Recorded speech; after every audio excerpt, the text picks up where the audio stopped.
Casey nips in though for Dunhill. They'd love to finish with a first. Shane Casey! Over the bar it goes! He punches the air with delight. There's plenty of space here for Ben Gallagher. He's got one. He's going for number 2. Gallagher it is! Over the bar by Ben Gallagher. Yeah, you're very welcome back to the second part of this evening's programme. Going to continue with the Gaelic Games trend on what was a real bumper weekend, bonanza weekend of county hurling finals across the Daisha, and hats off to everyone involved as well for everything running off so smoothly. The intermediate county hurling final on Saturday afternoon in Welch Park saw Dunhill claim glory. They're back in the senior ranks for the 2022 season by virtue of their 22 points to 2-11 victory over Onrine. 13 points from man of the match Shane Casey fired the 14 men of Dunhill to intermediate championship glory. They had Killian Bonner sent off on a straight red card in the first half, but regrouped. They were 5 down at one stage, but fired over some spectacular scores in the second half there as well. Ben Gallagher coming off the bench to chip in with 3 points. Shane Casey and Eamon Murphy caused havoc up front. Jamie Sage chipping in with a couple of neat scores as well, and Micheál Harney a real rock at centre half back. The O'Callig brothers Oisin and Fergal found the back of the net for Onrine in the opening half, but they just seemed to run out of steam in the second period there despite having numerical advantage. But it was Dunhill who claimed the title as their captain Davin Phelan hoisted the trophy, and their Bonishtor Tom Casey was a very proud and happy man on the sideline on Saturday. 22 points to 2-11 the full-time score, and after the game our own Tomás McCarthy spoke to the aforementioned Shane Casey. 13 points for the former intercounty man, and a very productive afternoon for the Dunhill full forward. It's unbelievable. 10 years are waiting for this now, and I can't put it into words all it means to this club. To help the Bunman lads to come in there, and we joined together, and everyone just the common goal to get up senior. And today we finally got there. Unbelievable. You were up against it, Shane. You were down to 14 men. You were 5 points down. How did you pull it out of the bag in the end? We never panicked. We have the work done. We have a great man there. I know he's from Kilkenny, Paddy Mullally, but he's just unbelievable. The dogging he gave us in train, we just knew we had it in the legs. We just never gave up. That's all he ever wanted from us all years. Never give up and work as hard as you can. Stood to us today. You all seem to give that little bit extra in the second half, Shane. Would that be fair to say? Yeah, we knew we had to win. They had only 4 points in us, so we knew we'd push up the field, we'd get our chances, and just about taking the chances when they came. And luckily enough we did today. You mentioned it there, 10 years waiting to get back to this stage. Shane, what was different about this year, do you think? I think Paddy had a lot to do with it, to be honest. He just took the individuals out of it and made it about the team, and that's what it was about. You'll never win nothing with individuals. That's what he kept saying to us. Maybe we were a bit individual over the years, but this year Paddy just instilled it into us that it's about the team, and I think that's what got us over the line today. Is it extra special to share with your family as well today, Shane? Yeah, the father. I begged him this year not to take the job. No, he wouldn't listen, and thank God we got over the line for him today. It's a great feeling to be with us again, so that's a delight for him as well. Yeah, it's great to see him geeing on the crowd there at the second water break. He gave you a lift, didn't he? Yeah, he did. Yeah. He's some man.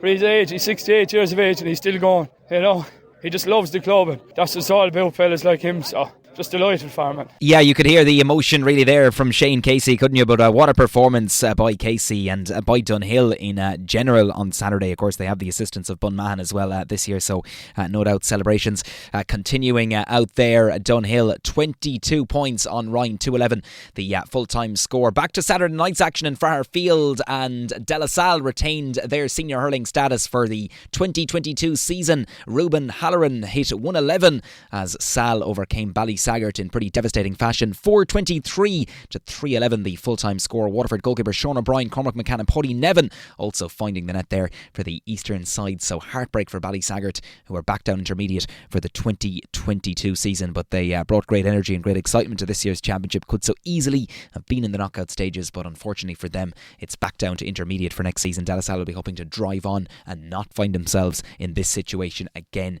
next season. Goals from John Morrissey, Tom O'Connell and Mikey Hanlon gave Bricky Rangers a 318 to 114 win against Mount Sion in the Junior A hurling decider in Welch Park on Saturday afternoon. Bricky Rangers back up to the intermediate ranks for next season, and that's something their captain Johnny Cooney admitted afterwards was their main aim at the start of the season. He was speaking to Tomás McCarthy at the full-time whistle. Yeah, the main thing was, look, we started out at the start of the year and the main thing was we aimed to get back up intermediate. That's where we think we were. Yeah, the main thing was, look, we started out at the start of the year and the main thing was we aimed to get back up intermediate. That's where we think we belong, and that's where we're fighting to get to. And we're delighted here today. We were put under pressure to start. Look, we didn't panic. Same thing against Colligan, we didn't panic, and things come. When you have a plan, you stick to the plan, and it worked today. Results came. I don't know if you realise it, but there was an 18-point turnaround. You were 8 points down and you won by 10 in the end. What was going through your head when you were 8 points down at the first water break? Yeah, look, I suppose it's hard not to panic in these situations, but look, there was a few cool heads, a few experienced lads out there. There was a bit of a wind there, look. That doesn't win matches for you, but we came in there after the first 15 minutes, and look, we looked around. We knew that we weren't playing hurling. We knew that we had to step it up, and I think a lot of fellas out around the middle of the park there, Mark Cummins and Tom McCollin and Cormac Grady, really got their hand on the ball, and I think that's what really turned it there, and that's the quarter that won it for us, I think. That really got us back into the match. Yeah, Johnny Cooney there, the Bricky Rangers captain, speaking after Saturday's county final success. The Junior C decider went the way of Butlerstown, who overcame a game on Shanfubble outfit at the WIT Arena on Saturday afternoon. 3-12 to 2-11 was the full-time score, and on Friday night the Junior B decider played there. It resulted in victory for 4 Mile Water, who got the better of Ballygunner in that particular decider. 115 to 111 was the full-time score in that one. And in the Intermediate Hurling Championship relegation final replay up west on Saturday afternoon, Shamrocks retaining their intermediate status there by virtue of a 20 points to 15 win over Ardmore. That one played in Fraher Fields. Now, next weekend it's the turn of the various football championships at county and divisional level, and the JJ Kavanagh & Sons County Senior Football Championship will get underway next Saturday afternoon at the Kill venue. It's a 3:30 throw-in for the meeting of Kilrossenty and St Saviour's. The action then continuing on Sunday with 4 more games. In Group A, it's on Ryan against Stradbally in Fairfield at 4:30. It's a 1:30 throw-in in Lemmy Bryan for the Group C meeting between Bricky Rangers and Kilmac Thomas, while in Group D, also at 1:30, Fairfield stages the local derby between Clashmore Kinselbeg and Ardmore.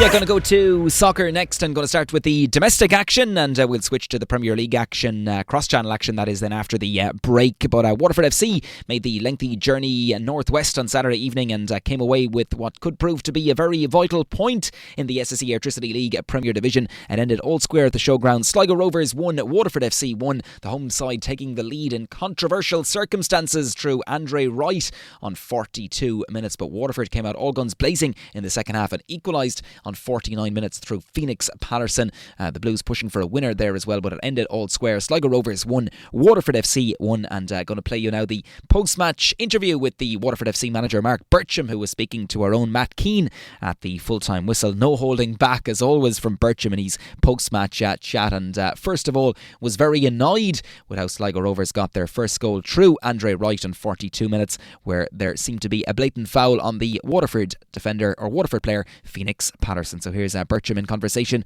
with Matt Keane at the showgrounds after Saturday night's 1-1 draw. You're tearing me up here, aren't you?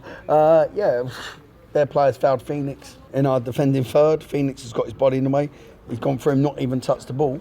And I think the ref's the only one in the whole ground that don't see it's a free kick. Look, don't get me wrong, we should do better at the back post and clearing the ball, but I just can't believe that. Again, he had some bad decisions in our game against Dundalk, which turned around he should have made with the rolling ball and maybe the sending off, and then comes in that game, it's an easy decision to make. But it's one of them things, but great character by the team. We keep going. When we come away from here disappointed that we've only got a point, and I think that shows the sort of team that we are and where we've come from, because it's a hard place to come. I've seen a lot of videos where they can open up teams, and other than the goal, I don't think they really had a shot on goal. And then we was always looking dangerous on the counter-attack with Phoenix, with Junior and Prince. And I think as an away performance, it's probably our most complete away performance. We looked solid. We worked a lot on our defensive shape. And credit to us, because we've got such a small squad. You look at us, like Jamal's been ill.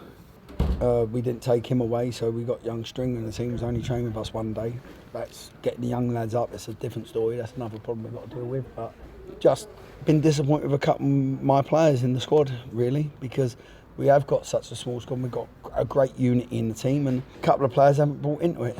I won't name names, but you can tell the ones that ain't. We've only got one injury, And that's the illness, that's Jamal. So you look at other players, another player that would have probably played today asked for his contract to be torn up. So I don't want that player anywhere near my team. I'm not tearing his contract up, but I don't want him nowhere near the squad. And that shows we've probably looked at him before and he's not pulled his weight in the team, and I just won't have anyone like that around the squad because we've got such a tight-knit group, such a small group. You only need one bad apple, and there's a couple of lads that have let the squad down because they're not buying into it. So we'll carry on with the small squad that we got, and a great team spirit like you've seen today, and like you've seen week after week. They're all working hard for each other, and hopefully that's another point on the board. The other teams lost yesterday, and we've come to our place and got a good point. And a lovely equaliser. It was a lovely 1-2, wasn't it, between Prince and Phoenix? Yeah, really good. And again, it's great to see what we're working on the training field come out. We worked great at our back four, well, at the back six really, with our two midfielders, putting them under intense pressure during the week to deal with it and movement. And what was great today was their talking, organising and body shape. We'll go on to them about it. It's such a big thing, talking and organising as a back six, if you will. And we've done that, and we worked on counter-attacking with interchanging the play with our front four. John Martin was a big loss when you got a small squad, and be fair to Griff, not fully fit, probably only trained one day. He's tried to give it a go.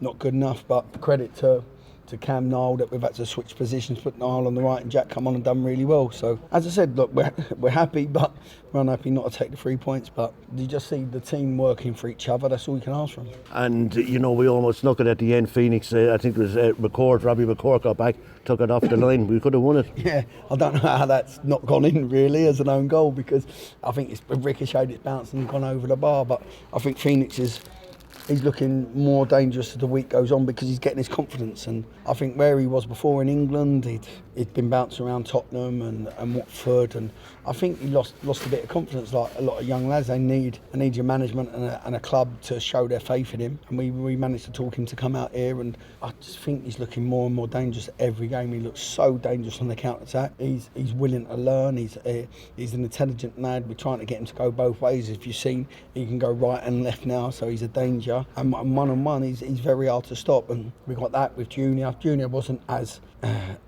prominent today, but Phoenix was, and they can rotate with it. That's what's good with the attacking players. If one's not having a good day, the other one's just as dangerous. We don't know what's happening next week, Derry, with international call-ups at that Merck at the moment. I think this Derry's my bogey team. Every time we go to play them, it was my first game. I think I only had 14 players, didn't know who was playing. Then the next game was the start of the transfer window. I didn't know what players were signed, and I think we literally had 13 players again. And now we don't know if the game's going on because the under-21s, but yeah, look, we're playing for it, and if it goes ahead, it goes ahead. If it don't, then we carry on for the next game. But again, like I said before, we're just looking forward to each game.